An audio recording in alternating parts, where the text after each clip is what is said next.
sorry, the number you have dialed is not in service at this time. I just choked down chocolate chip cookies and Grandpa's femur. Femur.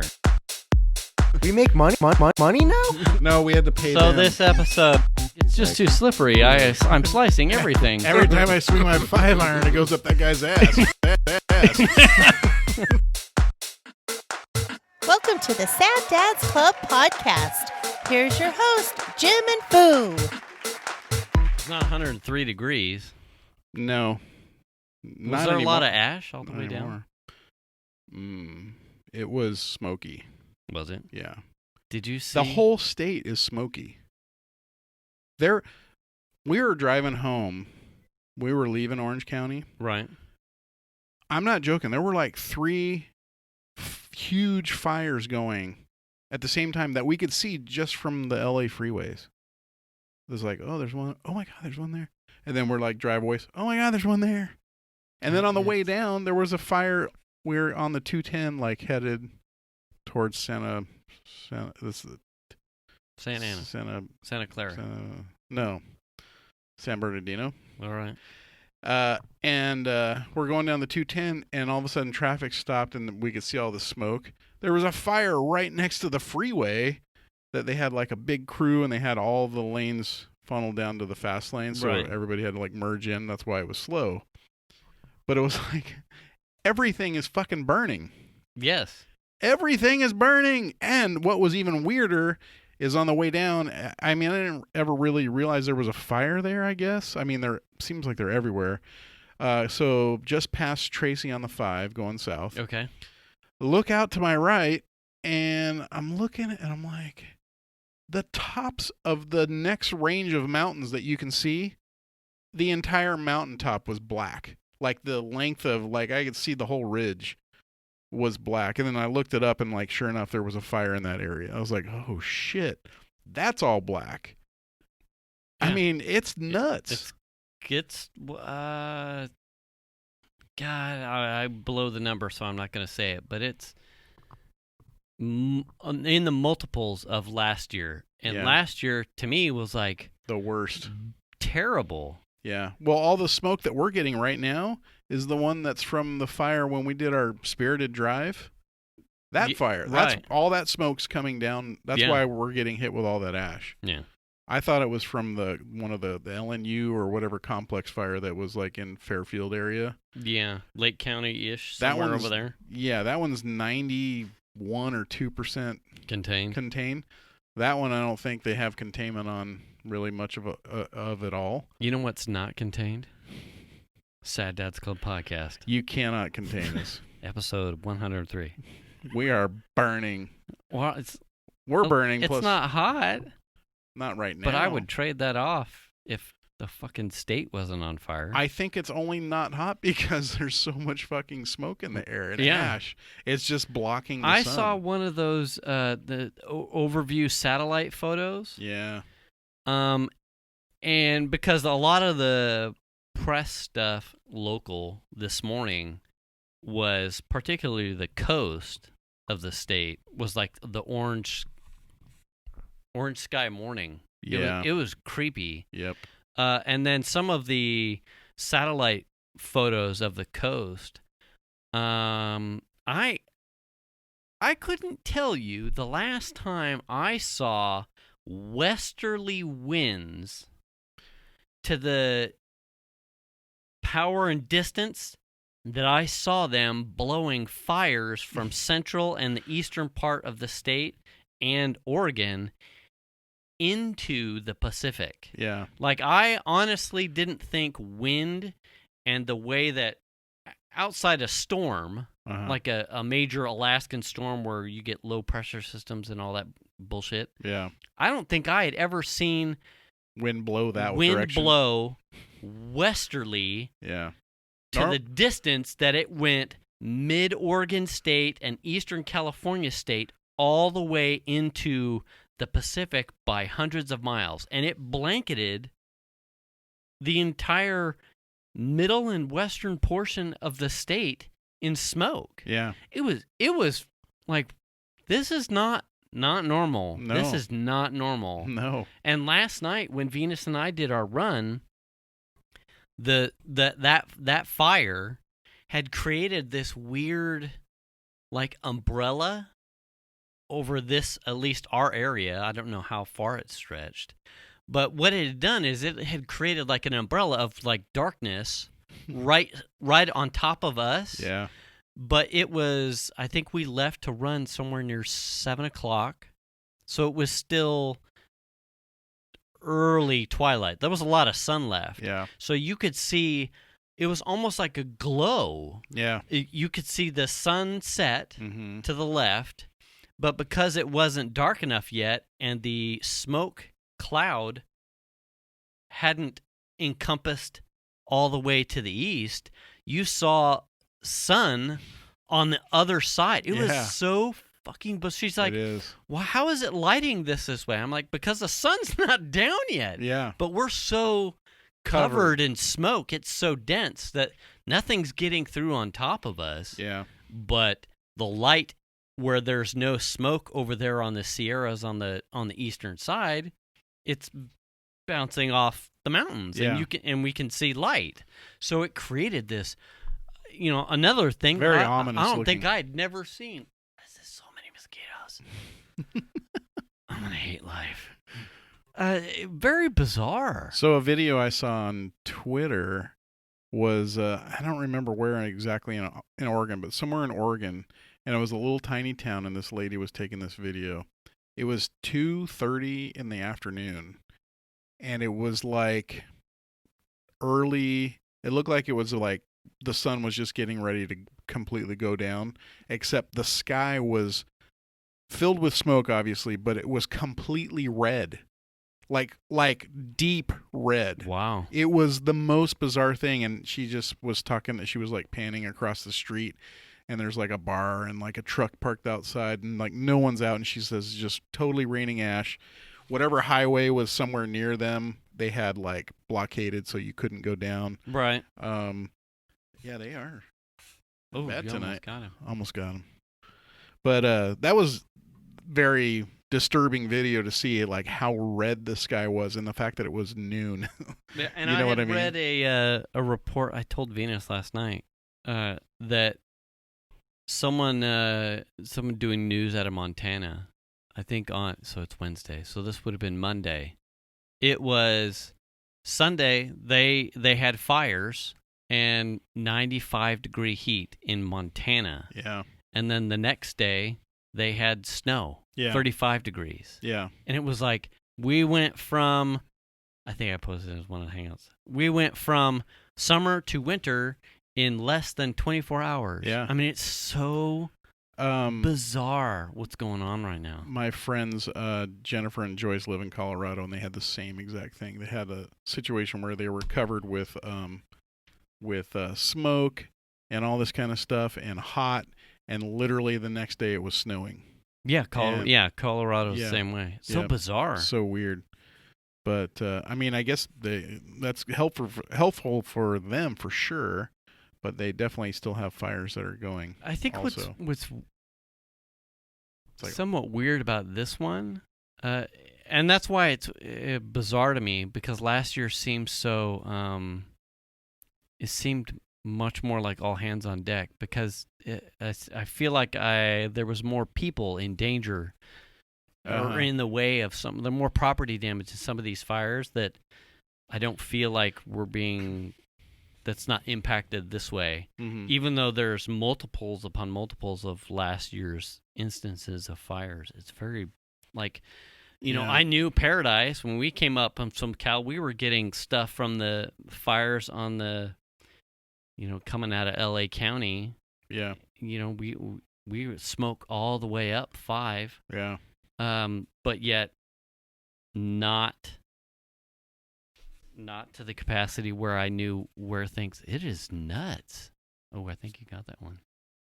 Yeah. So the other wacky thing was, it was so hot so Sunday we drove home from Orange County, and we were driving up the Grape Vine, up one of the grades, like the main grade before you kind of level out and like start having a hilly situation.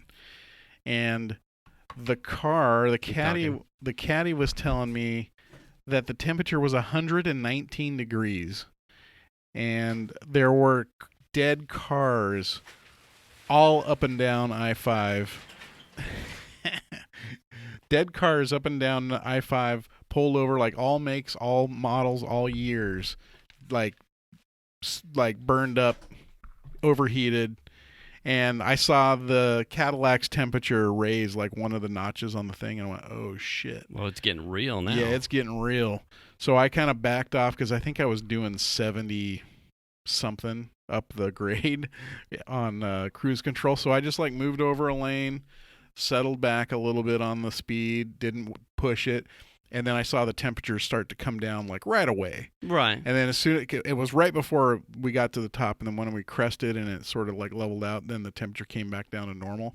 But it was just one notch, so I had like plenty of room before it got to the hot, so I wasn't worried too much about it. Yeah. But just to see that I had never seen the temperature on that gauge ever rise at all. But just to see it go up one notch, I went, oh. Wow. Yeah, this shit's getting real. It is getting real. Can you imagine? It's well over 110, maybe 115. I don't know if the Cadillac's temperature was correct, but it was saying 119.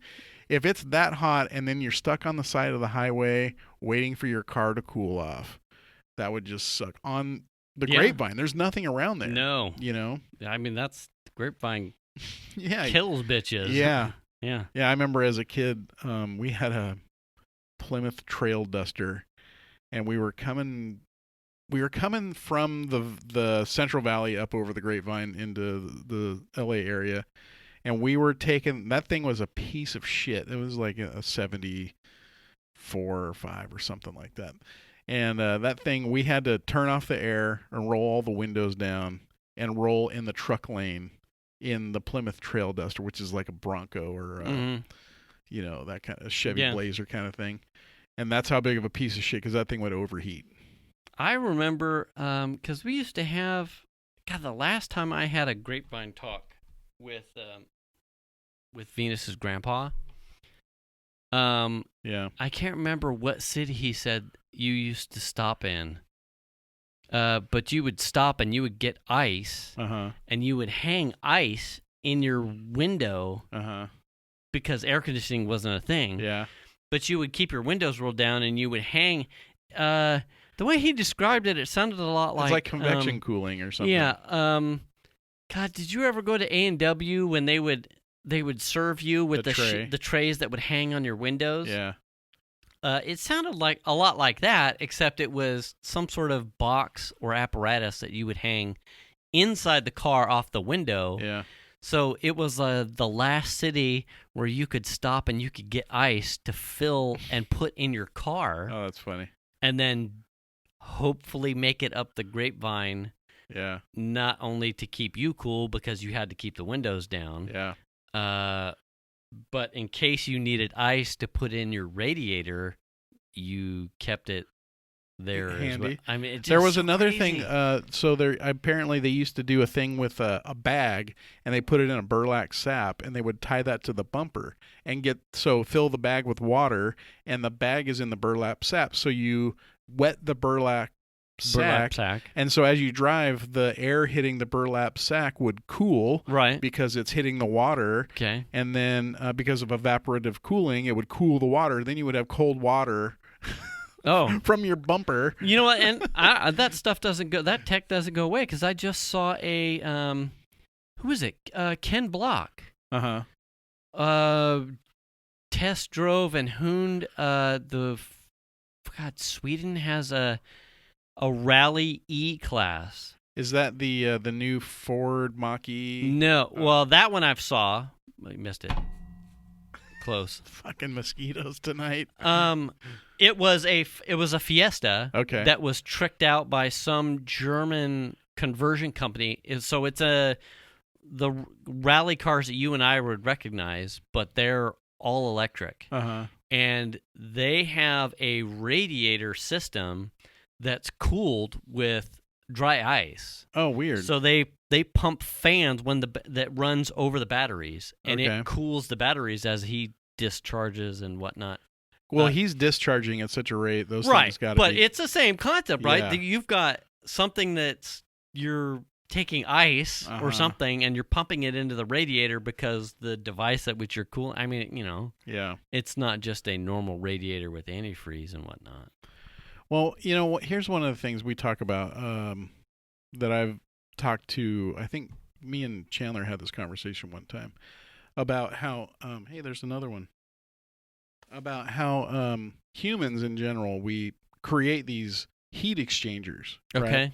So like, for instance, you want to get around, so you make a car and the car generates heat, Okay. right? Okay. So that's the exchange. The exchange is you're getting somewhere, but in exchange for that, you have to put in gas and you get heat out of it.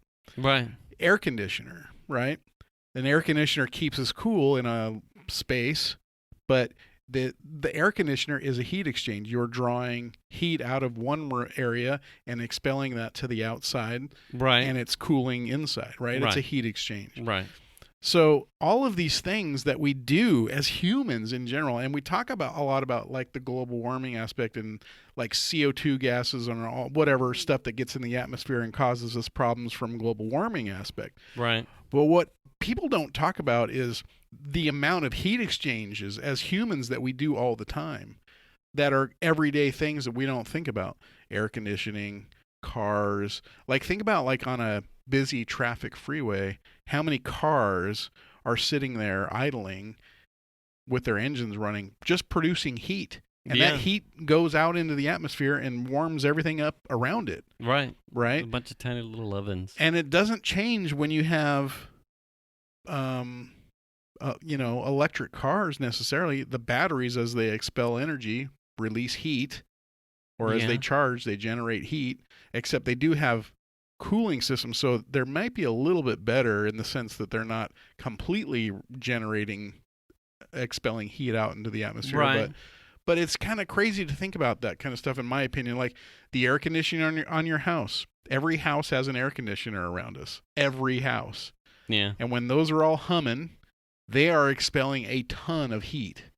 You know what I mean? Yeah. And the transfer of electricity from point A to point B in order to power the thing, that's generating heat. Yeah. It just kind of like, I start thinking about like all those Tiny little things that are like everyday things for us, and they're all part of our life and our convenience of life and that kind of thing. Right. But they all contribute, I think, to this problem. I think, in my opinion, that's Probably. I would think To so. some capacity. How many cars are on the road in the world? I mean, every single car, as it's driving around, is making heat. You know? Yeah. It's kind of... Well, and we saw what happens when you mitigate that at the beginning of the whole COVID thing. It was like emissions went down, pollution went down, heat. I'm not sure I saw that statistic, but you could see quantifiable visual evidence of air pollution taking a nosedive when people aren't on the road, people aren't using transit, people are told to stay home. Yeah. It's like, well, fucking...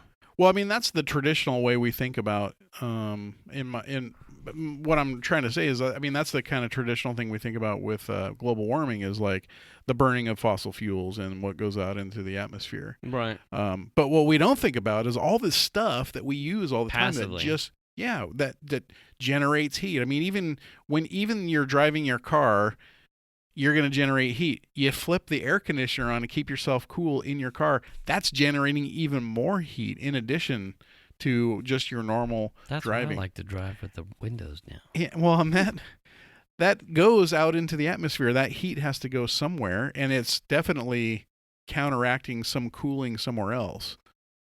Yeah. You ever think about that? It's hotter. You can't escape heat. Well, think about how warm it feels when you're standing next to a road in the summertime when cars are whizzing by, because they're all dragging heat behind them. Yeah. You know what I mean? These all,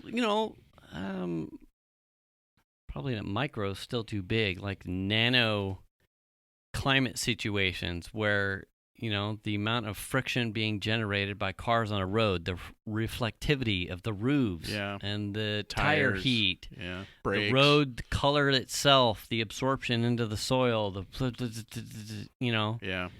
then the emissions part. Like, things are not as oh, it's like simple as you think. It's like the moment you start to like extrapolate, oh yeah, but that, and that doesn't come for free either. Like this, that counts to that, and that it like gets complex really fast. Yeah, well, the other thing I think about too is driving your car. You put tires on it, and those tires wear out. Where does the rubber go? The rubber ends up in the atmosphere somewhere, right? And it floats around until it lands. I mean, it doesn't. It comes off the tires. I mean, you have to change your tires because they wear out, right? Right. Or brakes. All those brake pads. Every time you step on the brakes, they create dust, and that gets kicked up into the atmosphere. That stuff floats around. Right. It doesn't all end up in the dirt. Some of it ends up. It doesn't just fall next to the road. Then we get acid rain. I mean, it's crazy. Yeah. Just, that's just talking about cars. Just a car. You know what I mean? Yeah. I mean, I don't know. I think about that stuff a lot. I don't know why. It's like it's part of like the mortality thing, I think. It's like, how can I not try and make things... How can I reduce my footprint? Right. Well, I just ran into that with one of the porch lights. Mm-hmm. Went out, and it's the old CFL twist with the two prongs on the bottom. Yeah. And Venus is like, this one went bad, and the one on the back porch went bad. And we have 3 total, but one's still going. She's like, so if you want them all... And I'm looking, and when I pulled up because I didn't know the name of that interface... Yeah, off the top of my head. Either. I mean, I knew it was a CFL, but I didn't know the name of the interface. Yeah. So I pull on Amazon. I'm like, I'm looking at the model number, and it pulls it up, and there's an LED equivalent. And I went, well, yeah, but is it cheaper? And it was the same cost. It wasn't drastically cheaper. But the efficiency was 85% more efficient than a CFL. Right. And I went, well, that's a no-brainer. There you go. Yeah. Yeah. Little things where, I don't necessarily need a like for like, but I'll be honest, like these little things adding up to like, how can I make sure that these small choices are actually hopefully making some kind of small dent. Difference. Some kind of dent. Is it going to fucking boil the ocean? Absolutely not. I'm not ignorant to think that it will be. Yeah. But to not make a conscious decision to participate in making a better decision, that seems counterintuitive to my role as a teacher to my kids, but as well as a role model to anyone else that's caring to listen to my voice, kind of thing. Well, I mean, I feel like as humans and as a generation, I feel like we were sort of handed a shit show from the generation prior to us. And like we're sort of like kind of dealing with that, right? We're sort of dealing with like nuclear shit and all these things that were sort of like developed in the Cold War effort and stuff like that. And then as our generation is like, oh well, that stuff is really not good. These are the things that I can control in my home or realm or whatever vicinity, nuclear vicinity. Yeah. Where I can control that and say, well, this is way more efficient than these, and why wouldn't I want to move to that? You know what I mean? Right. Yeah. So. That's kind of how I look at it. I mean, I've replaced all of I think pretty much every light in our house is now LED. Yeah. I know I probably paid way overpriced for I think I started trying to like dabble in like, well, how bright is this LED relative to the bulb that was here? Probably going 5+ years back. So I think if you look, because we tend to save the ones that don't go out, like there's probably an archive history of the evolution of the LED bulb in a little box that Venus has saved just in case we need spare bulbs or something. Like these monstrous heat sinks that were probably $40, but I was like, fucking, it's an LED. Yeah. And it's not quite as bright. Yeah. And it's this, but you felt good because it was 80-90% more efficient than the incandescent, and you're like, well, fuck it, I'm doing my part. Well, but now I think going up to last year, I had like a potpourri of mismatched LEDs all over the place in the house, and I'm like, yeah, this isn't gonna do. Things. The lighting colors were different, and it wasn't until this year when we started doing all the painting stuff where I was like, well, if we're replacing all the hallway stuff, all the same light, same manufacturer, same light, same color. A lot of the stuff in the kitchen and whatnot, all the same light. The can lights, I think we talked about at some point last year, I replaced all with the same manufacturer. Yeah. We're pretty close to all LEDs as well. The hiccup was, can I get them all the same color, color temperature, and matching, so that I felt like I wasn't ad hocing or going to be next year I miss out and now that bulb isn't available anymore because the next gen is some fucking other slightly different color. I think it was maybe 6 or 7 years ago, maybe a little longer. I decided that one Christmas to replace all of our C9 Christmas lights with LEDs. Yeah. So I bought all the strands and kind of had my reservations about it, seeing what they look like lit up. But I bought all the strands and I put them on the house, and they just looked like So we really like the style of the bulb. I would just have to say that. Because the C9s are the bigger ones. They're the bigger ones, yeah. And we really like the style. So we're using just straight white C9 bulbs. We don't have any color in it. We like that look. It's nice and clean, right? So I bought C9 LEDs equivalent, and I hung them on the house, and they just looked like, first of all, they were blue. Oops. And second of all, they look like half the brightness or less as the regular bulbs. And it was like, we put them on the house, and I sort of like turned them on, and I was like, well, this is not going to win me the Griswold Award. I don't think this is going to... I like what the LED is promising me right at this moment. Right. But I do not like how this looks on my home. Right. It does not look good. This doesn't make me feel festive. So that was the first and only Christmas that I had to hang the Christmas lights twice. Oh, really? Oh, yeah. We are still using the incandescent C9 bulbs to this day. Why? Because I have not found an equivalent LED bulb that of gives C9 you the brightness. That gives me the brightness and the look that we're hoping for.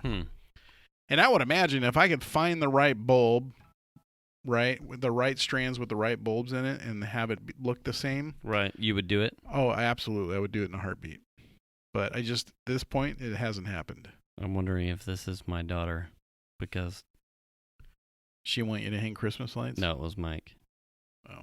Because I sent him a thing. I'm like, did I really just catch your son doing a typo for his business license? That's very possible. Did you see that? I didn't see the email. I just was like, oh, we got a business license. I didn't read the whole thing. I was like, oh, cool. Good for him. And that's funny that you I thought it was a meme thing at first, or I thought he was fucking with us. Okay. I saw what you said, but I didn't have time to get in there because I was getting ready to leave the house. CJ's maintenance. And I went, no way. Maybe he's doing... what's the name of your company? Maybe he's doing manscaping. And then he spelt it right, and I went... Unless they did it at the thing, which I doubt. Right, and I don't... No, I meant to say that because we were sitting at the table having dinner before I came over here, and we were talking about his business license. And we were like, oh, well, you need a logo now. And we went through, and he was drawing out ideas for logos. Right. And he was struggling to spell maintenance. Yeah. Maintenance, and I'm like, and Shannon she had a way that she learned how to spell maintenance. So she kept saying it that way. And I was kept looking at her. But yeah. So it's entirely possible that he did it. I have no idea, though. I had a funny... But better get that corrected. Yeah. Yeah. Because Yeah. Ooh, you don't want to put that on a magnetic sign and slap that on your car. Well, and I think what's kind of funny is I would have done it as CJ's pool maintenance, not just maintenance. Because that's what he's going to be doing is pool maintenance. Right. You would think that would be in the name, maybe? Yeah. I mean, So he can diversify. Maybe, I guess. Yeah. So there's some promise for him to be able to do work his own schedule around school and stuff and be able to schedule pool maintenance stuff. That's really what he liked to do when he was working for Chuck doing pool stuff. And we ended up talking to Chuck out on one of our walks with the dogs, and we caught up to him and his wife. And he was saying, Chandler should be doing repairs. Yeah. Because that was what he enjoyed doing. Not like sweeping pools and like putting in chemicals, but just literally doing repair work for like pumps and printed circuit boards and plumbing and that kind of stuff. Right. That's the shit he likes to do. And he's like, yeah, he can make some money because he goes, I just made $200 the other day just like for like a literally a 20-minute like printed circuit board swap, and Right. It's like, oh well, that's a no-brainer, and he doesn't need a truck to do that, Right. So he can run that out of the GTI. And I who was I just talking to? Jen from Colfax. Mm-hmm. There's a backlog for pools. Yeah. So they're out there. Yeah. I mean, some of the people that probably got loans or people. Oh, you mean a backlog for building them? Building pools, but pools in general. Like she can't get one. Neighbor to my right just had hers refinished. Mm-hmm. The neighbor to my left just had a brand new one put in. Oh wow. So, I mean, yeah, they're in demand. I can tell you firsthand, people are doing pool shit. Yeah. So they're out there. Yeah, and he like I said, that was the thing that he liked most about working for Chuck was doing repair jobs, and so that the part of the job for him was going around and actually like sweeping pools and putting in chemicals and doing all this. But the thing that he had liked the most was going out and doing repairs, replacing a pump or whatever, doing whatever kind of repair it was, and or replacing lights or whatever, Right. that kind of thing. So, and he's pretty good at it. He knows a lot about it. It was very interesting to see, in particular, talking about pools. Like the one neighbor to my right that had hers refinished. Yeah. They had hollowed it out. Yeah. So they chip all the plaster right, away. Took all the coating or whatever, the shell. Yeah. And then re-shelled it. Replastered it. With whatever compound or whatever it was, and Yeah. then tiled the fringe, made it all nice and fancy. And I think she was filling it and back in it in under a week. Oh yeah. I mean, it was quick. It's expensive to have it done, but right. it's pretty the quick neighbors process. over here on my other side, they had like a week-long dig-out process, Mm-hmm. and then it sat unfilled for like another week after they had shelled it with whatever to cure. And I remember that was one of the hotter weeks. I mean, this goes back probably a week and a half, 2 weeks ago. So they had a pool. But just wasn't full yet. But couldn't fill it, couldn't use it. And I Oh. remember walking out back to like have Armageddon take a potty break, and like hearing the lady like bitching and moaning. She's like, I have a fucking pool and it's been here for a week and I can't fucking fill it because the siding has to cure. And I'm like, the disparity between, you probably saved $5,000 or whatever on whatever you chose to side it with, because the lady over here, she was done and gone and filled and swimming in her pool in under a week. I mean, normally if you're doing plaster, unless they had some other stuff they were doing, but if you're replastering a pool, the material's basically the same. So it's like, unless they were waiting for the gunite to cure underneath, because the process for whatever a pool they got, I think they got the Econo line, because she was bitching and moaning that they had that thing. That's weird. Sealed and coated. Yeah. And they would every once in a while I would hear them. They were like texturing the sides, like to make sure that things hadn't I don't know what, but they were taking like a brush and brushing the sides the entire week. It was curing. Oh, that's weird. I'm like, yeah, you saved money, but I mean, during that week, I mean, obviously I don't even have a fucking pool, so who am I to complain? But it was funny to hear someone who had paid money for a pool who couldn't fucking use it. Yeah. Probably because they saved money, and that's fine, but she was not happy about it because she was like, it's fucking 110. And I have water. A hole, mm-hmm. can't get in it. Yeah, it was quite funny. Yeah, that's weird. I don't know. I mean, I remember when my parents had their pool built, and it seemed like once the plaster went in, the plaster went in, the water went in pretty quick afterwards. So I don't know what the hell they were doing. Yeah, I don't know. Huh. I mean, unless they have some more durable plaster of some kind, because that's kind of a normal thing with a pool at a certain age to replace the plaster. Yeah. And I remember, I think the people down at the end of the cul-de-sac, they had something else done with like a gunite thing, which is something that I hadn't seen in too many other pools that I've. But they had like a special truck come in. Yeah. That I didn't even see for the neighbor that just had hers resurfaced. Yeah. So something tells me there are tiers of. Well, the typical material. process is that they dig the hole, then they rebar it, and they put the plumbing in, and then rebar at the bottom of the pool, and then the gunite truck comes, and they shoot it in, and that gunite covers all the rebar, and that gives you the basic pool structure, and that all kind of gets cleaned up, and then after the gunite cures, then they come in with the plaster and tile. So the plaster goes down and the tile goes in.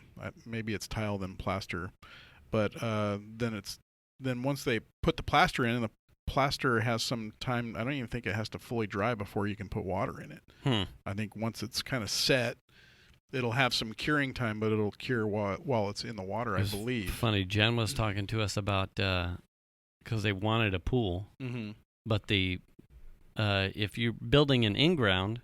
Which they can't do because up at Colfax they have leach lines, so you can't dig. Plus, then you would obviously need a permit. But if you take a doughboy style and you dig, you can bury a doughboy without a permit or code clearance because it's an above-ground pool. Yeah, just put it in a hole. You don't have to have a permit to dig a hole, I don't think. Right. Yeah. So, well, fucking over here, who knows? You might hit electrical lines. That's don't true. Ask me to tell you where you want to put your pool. Why you wouldn't want to put it over there anyway? No, because that's outside the gate. No one wants to see my naked ass go skinny dipping. Well, maybe. Probably. Maybe the turkey vulture here and there. Whoever it is that wants to buy your bath water, that person wants to see it. Oh, yeah, we didn't cover that. We can get there. So, yeah, you can dig down a couple feet. And then put your doughboy in. I got to tell it's a turkey vulture. So, my hole for my tree. Oh, okay. I'm glad you specified. Yeah. So, I got to tell the story to my dad, which made me feel he got a kick out of it. So, I'm digging my hole for my tree to be put out here in the landscaping. Yeah.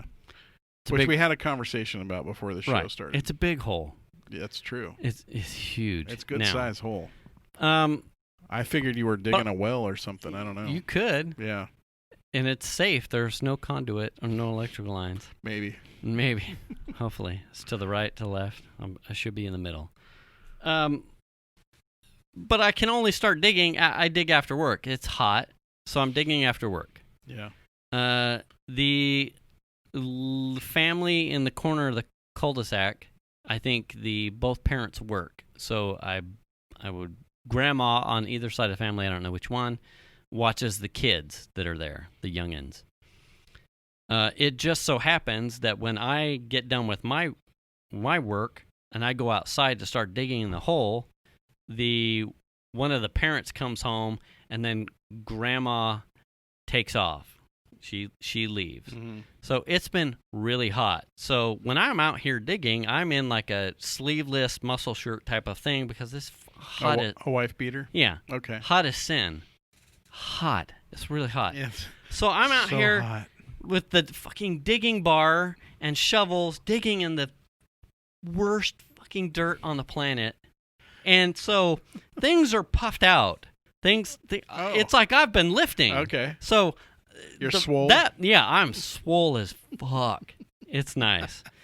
This digging bar and the shovels, and I'm drenched in sweat. And are you glistening though? Oh yeah. Oh god. Well, I think Grandma she likes it. So at some point I hear, and this is mid last week, the grandma starts to leave, and I'm coming back to the garage to get another set of tools to go fucking dig in this terrible, terrible dirt. And you already said that. Terrible. I gotta make sure I'm getting the point across. And the grandma stops, and she rolls down her window, and she's like, "Hey, it's looking good." And I kind of like look over, and if you know what it looks like over there, you know that does not compute. It doesn't apply. Because all I have done is completely stripped every living organic thing from that patch of the side of the house and the driveway. I think that alone is an improvement. Right. Well, fuck you then. Fuck you. God, do you have a pool? I'm going to put something in your pool. So it's nothing to look at. That's what they're happy about. Yeah, probably. They're probably like, well, at least he removed the weeds. Thank God the weeds are gone. It's terrible. It is terrible to look at. Yeah. It's just dirt. True. Fucking dirt.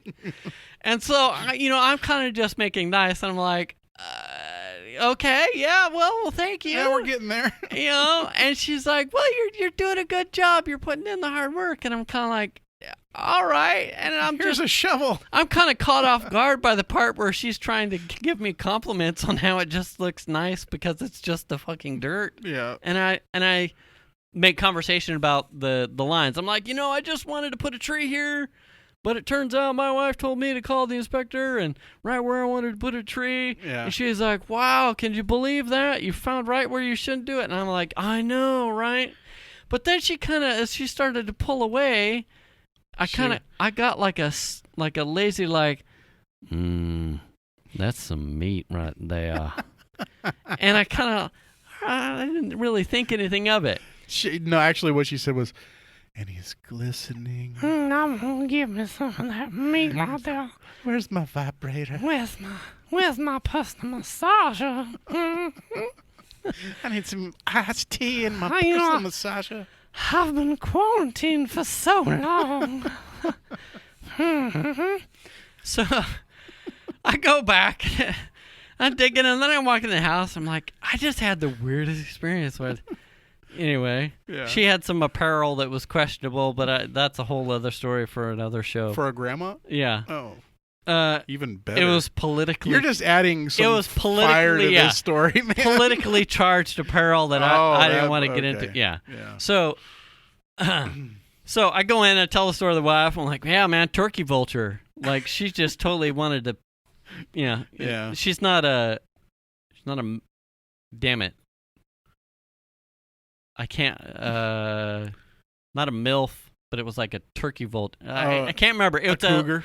Yes, it's not a cougar. Okay. It's the one above that where it's like, you just hope that she can pick off the remnants of someone else's kill because she can't do it herself anymore. Oh, no. What show was that? NCIS. It was a Denozo thing where anyway. Okay.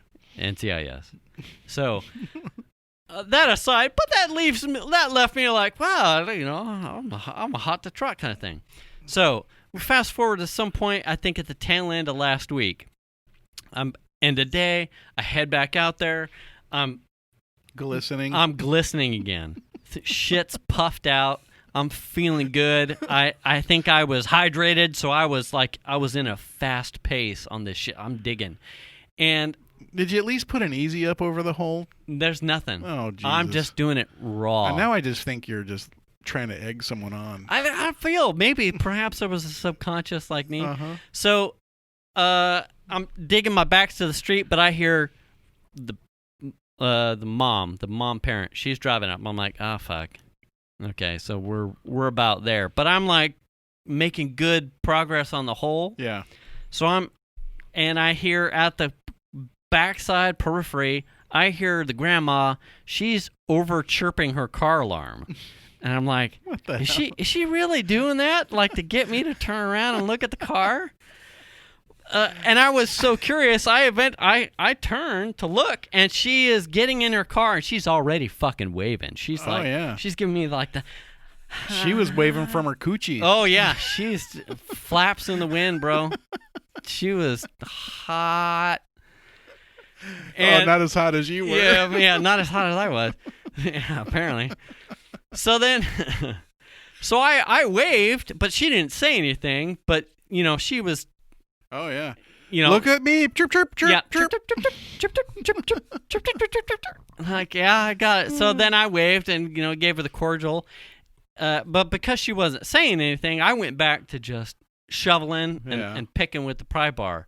And I could feel, one, that she had actually slowed Oh, no. to see the meat on the counter kind of thing. Because she's driving a Escalade, so I could hear the car. Was she basing? Oh, I think so. Yeah. She's playing Kid and Play songs. And then she gets about to the next neighbor over, and then the car speeds up. Now, could she have been on the phone sending something to the parent? You I don't don't know. I didn't want to fucking turn around and see Grandma just fingering the bean or something as she's heading out down the street. But then, There's the man on the boat. yeah, there found you him. I got him.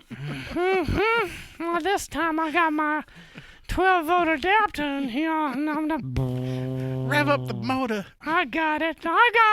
Yeah. But now it's like a funny, so as soon as she left, I turned tail and I run in the house. I'm like, the turkey vulture's back. She was hot on me. She was like staring at me. And I'm trying to make sure the kids, because I don't want my daughter to know that kind of thing's going on. But anyway, it was quite funny. That is So funny. now and I told the same story to my dad, and he's just having a gas about it because he's just like, well, that doesn't happen up in the country anymore. I'm like, well, maybe that's because you don't dig holes, Dad. Yeah. Get out there next to the road and fucking dig some shit. Just go down to the bridge and start digging at holes. And if Joe Shimmick stops by, well, then drive away. Then shoot him. Shoot his ass. Leave him in the creek. Oh, man. Make fertilizer out of him. Yeah, shit, I made fertilizer on his property. I pissed all over the place. Fuck that guy. I don't know if I ever told Joe that or not. I'd prefer you didn't. You know, Jason's peed all over your property. Yeah. God. And probably a couple shits. Yeah. He's probably destroyed your toilets well before you did. Yeah, I hope you've replaced them. Yeah. Are Because those new toilets? Maybe the plumbing needs to be checked. God, he read Playboys in your master bedroom. Wait, what? Yeah. Yeah, you might not want to get a black light out. Yeah. There's skeet all over the ceiling in there. Oh, shit. Yeah. That's Anyway, some funny it stuff. was quite funny. Yeah. So, and then Sunday, I think we were doing, for the holiday, I ended up getting Xander out there, and we dug the hole together. It was an awesome bonding experience. That is awesome. What I actually picked up more from, he dug a good chunk. He put in hot sweat equity Yeah. along with me. But then he just stayed outside, and we talked video games while I dug the hole and whatnot. Yeah. And we ended up in this weird place where he was telling me about the video games that are currently like top of his list that he's getting the most enjoyment from. And I had told him, I said, you know what you need to play? You need to try starting Mass Effect. When I was 20s-ish, that game was like a RPG, like shooter RPG, but the story and along the lines of what he was describing what was interesting to him currently in the games that he plays with friends. I'm like, you should really play this game because the choices you make become relative to the dialogue options you get, and you can choose to be it's like choose your own adventure. Yeah. And you make your own path.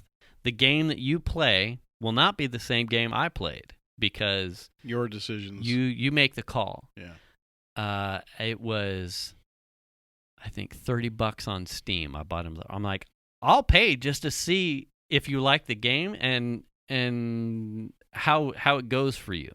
Mm-hmm. So we finished. And if you like it, then you can pay me the $30 right, back. you pay me back, or like, you keep no, digging Dad, the hole. I don't really like it. Yeah, this is terrible. And so for Grant, I don't know if John listens, but #hi Grant. So I got him. The first Mass Effect, paid that, installed it, and I think on Monday when he was done with chores, he started making his character and whatnot. And I don't think he got 10 minutes in when he got confronted with a choice where the dialogue option made it sound like you were being short or dickish, like a prick. Oh, okay. To the person that was asking it, because I think you lose your memory. So someone talking at you was being quippy. Mm-hmm. And your response was quippy in return. Right.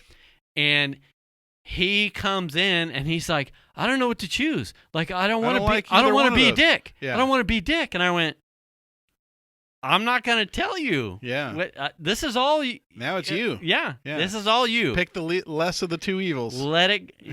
Yeah. This is you. I'm very curious to see how it plays out. Yeah. Because I remember playing it with Grant and Rob, who's a friend circle that's gone a different way, but and John. The conversations we would have in our 20s when we would get together on Fridays or Saturdays or hanging out and getting drunk and being stupid, and we've covered this, I think, in the early episodes, people who play Mass Effect, the stories that you get from the very same, that's all the same game, the stories and the experiences and the choices for just about every person who's played the game the stories are different. Right.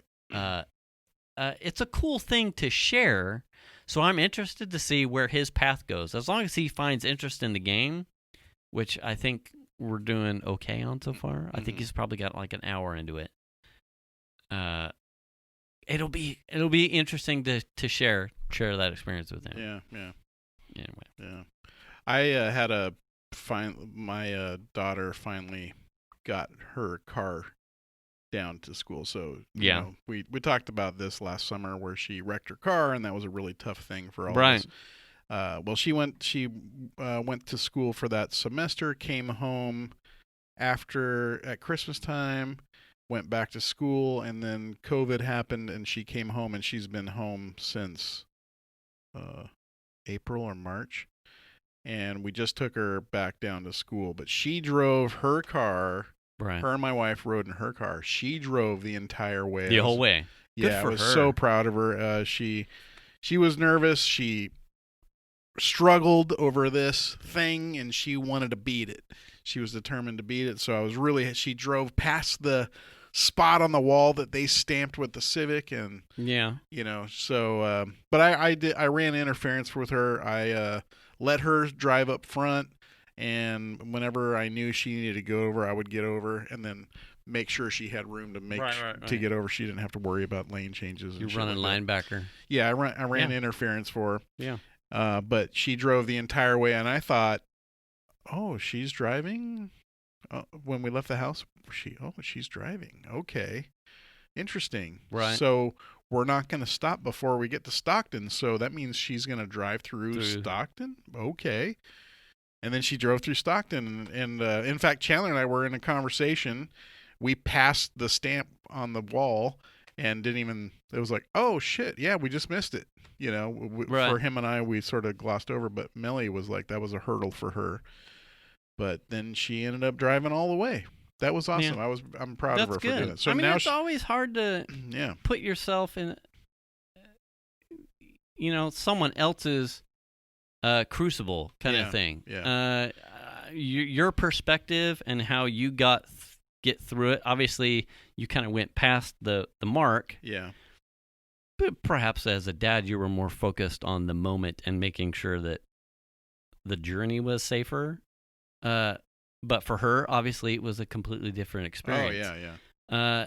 And we had talked, too. It was like, how's she going to approach it? Her time in the seat. I think not specifically her, but I think even as we look at new drivers, Piper falls into the same category. In the current 16-year-old generation getting their licenses are coming into an awkward experience where the pandemic is kind of curtailing, as well as the availability of schools. Like when we were kids, there weren't as many schools, so there was travel time to school. There was both parents were probably working, so either you were taking a bus, riding a bike, or as soon as you got a car, you were driving to school. You needed the car, so you were putting seat time in. Right.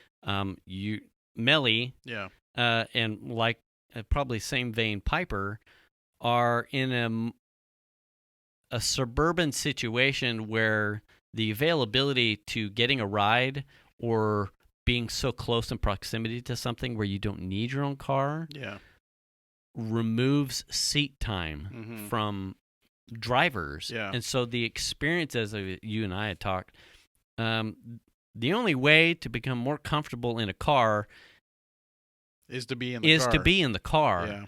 Yeah. Now, you can have an affinity to driving, which data seems to have that affinity, where you have probably a leg up. It doesn't necessarily have to be a gender thing, but you feel comfortable in the machine, you feel comfortable in the awareness, or you just have an intuition about how the car works and driving in general. And then you have drivers that need seat time. Yeah.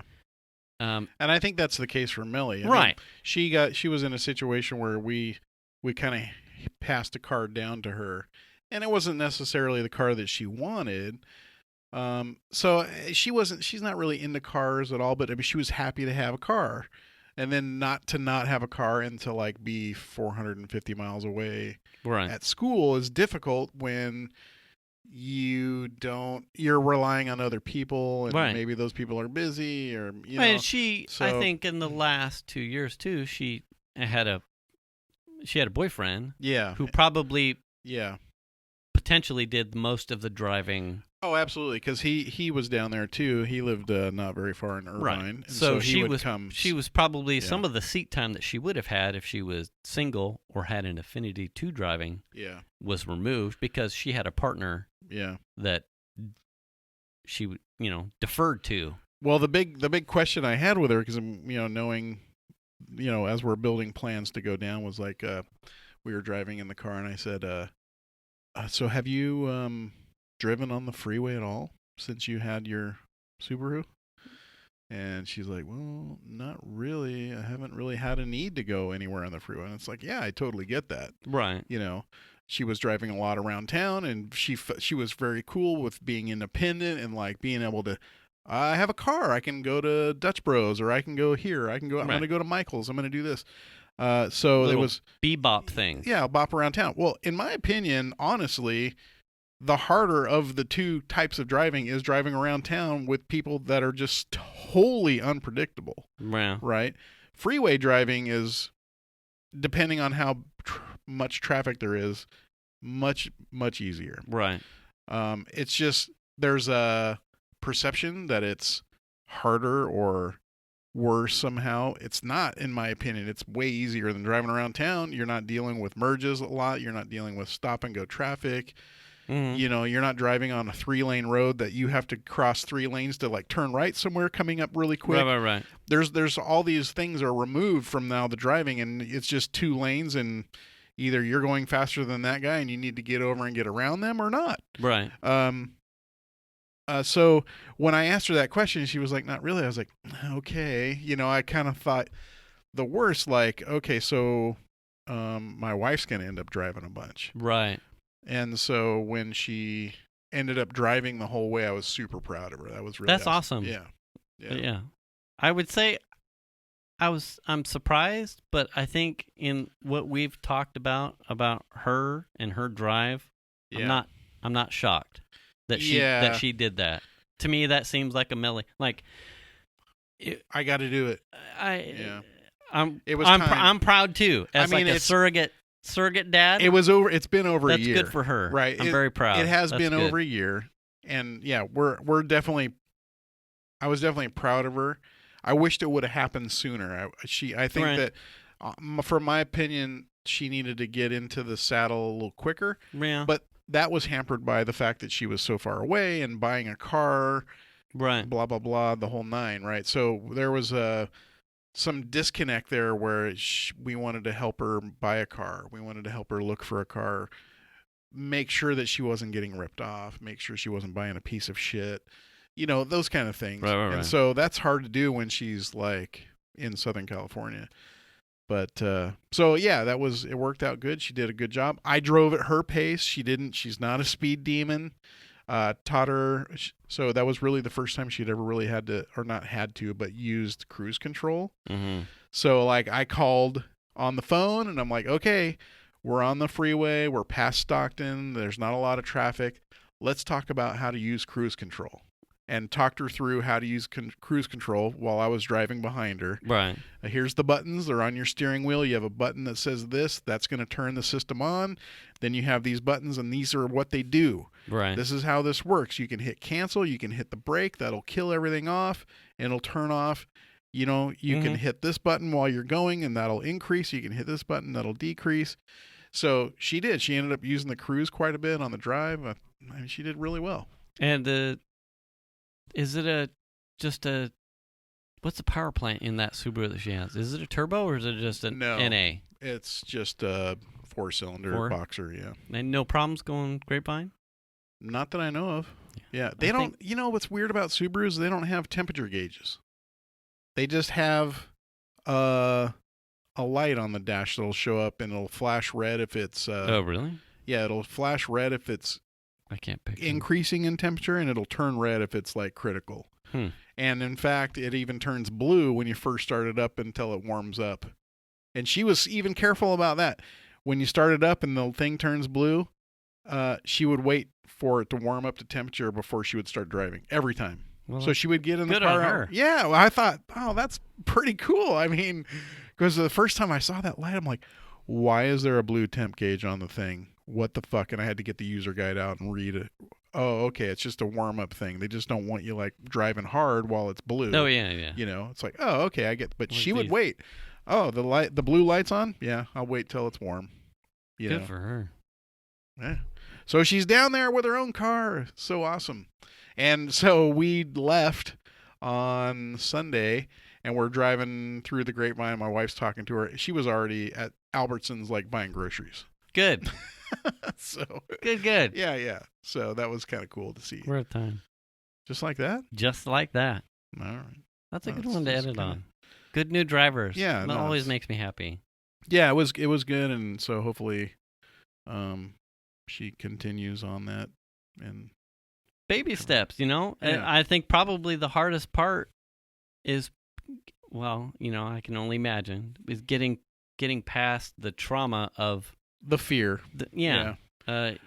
Seat time. Her thing was, I have PTSD from this, and it's like, okay, I can't argue with that. Yeah, that's you have to get through this. How you're going to get through it? I can talk to you about it. We can talk about things. I can go over techniques that I have found work for me with as far as driving and how I approach driving and that kind of stuff. And we talked about all that stuff. Right. I can talk to you about all this stuff, but it's only you that can get past that fear. And she faced it head on, and I was proud of her. Well, that's good. Yeah. So. Because too, I think that's probably the side note that's important is that you don't want to get in a car. You don't want to be at the helm of that machine and be facing demons that will make you a compromised driver, because that impacts everyone else who's driving around you. Right. So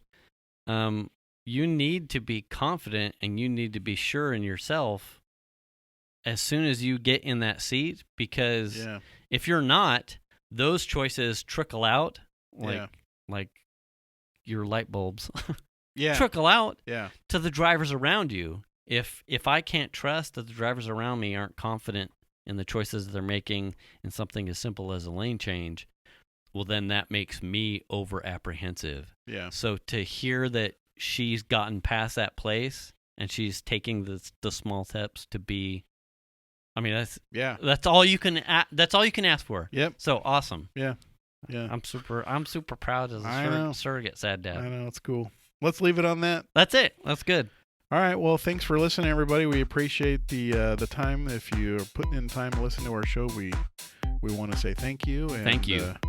If you have any comments, again, you can always get us at saddadsclubpodcast@gmail.com. Hit us on Facebook. Hit us on Twitter. Click the bell and subscribe if you're following us on the YouTube. On YouTube. You can leave comments in those as well. Yep. And wear the mask. Wash your ass. Wash your hands. Register to vote. And return the cart. There you go. We got them all. All right. Catch you next week. Good night, everybody.